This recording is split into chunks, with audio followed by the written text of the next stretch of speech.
You can choose your attitude. Let me ask you this. Have you ever noticed that people who complain seem to have a lot to complain about? I'll let that sink in again. People who complain seem to have a lot to complain about.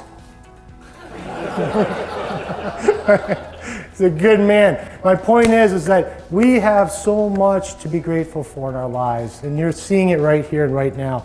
But you can forget about it really fast as a human being. It's really easy to forget.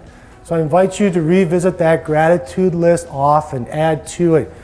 Get your husband or wife, children to practice that same piece. It's amazing. It's amazing what it can do for your energy levels and your productivity. That was really good. It's always invigorating. It keeps your mind focused and a good reminder to live a great life. I thought it was awesome. Uplifting. To consciously work on the positive attitude and focusing on that. Very good. He was good. Oh, he's great.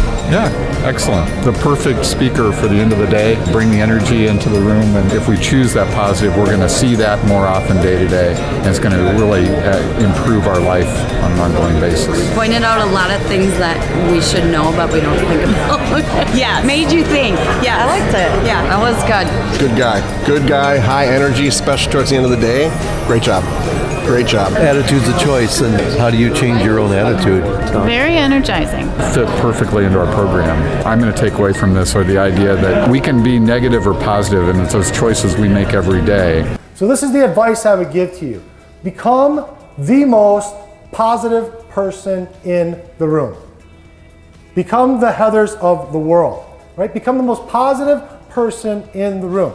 Here's a qualifier, without being obnoxious, okay? Because nobody likes that person.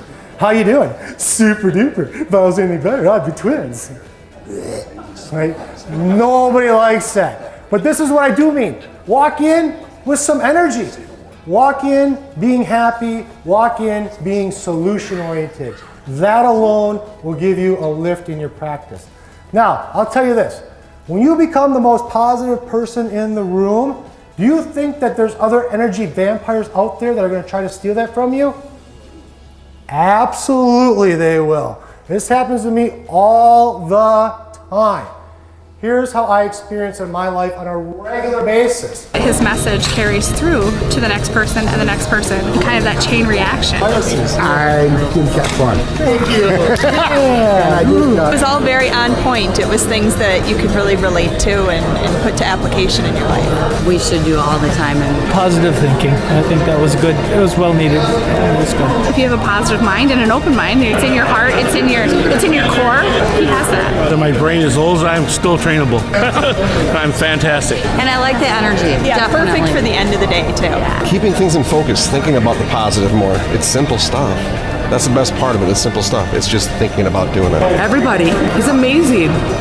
What I mean by that is that logically speaking, we can all agree that we want next year to be even better than the prior year. Would you agree with that? Yeah, definitely.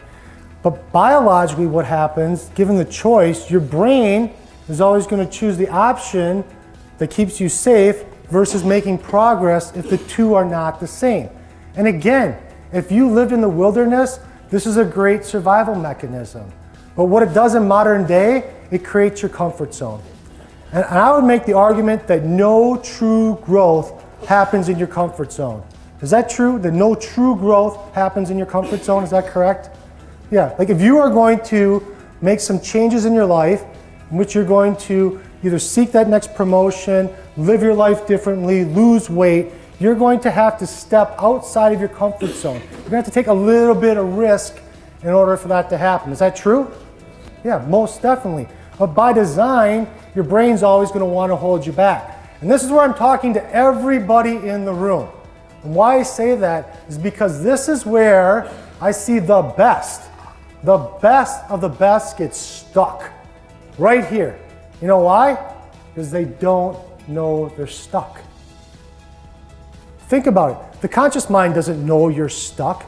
You don't wake up on New Year's Day and say, I want to be equally stressed out, equally broke, and equally poor health. Yeah, go 2017. I mean, that doesn't happen.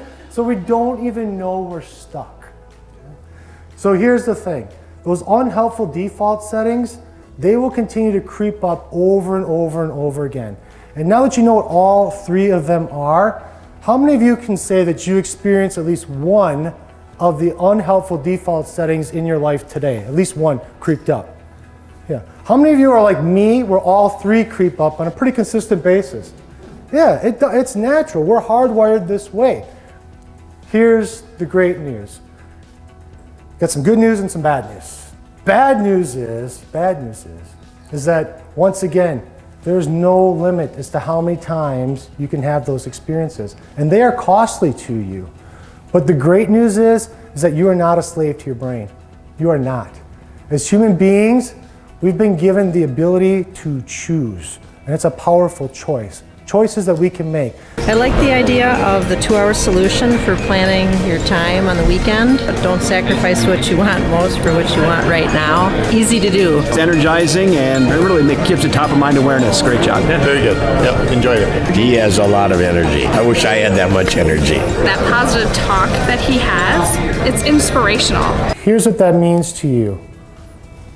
When you get really clear about what is most important to you, it becomes a lot easier to say yes to the things that are a little uncomfortable, that cause you to take a little bit of risk.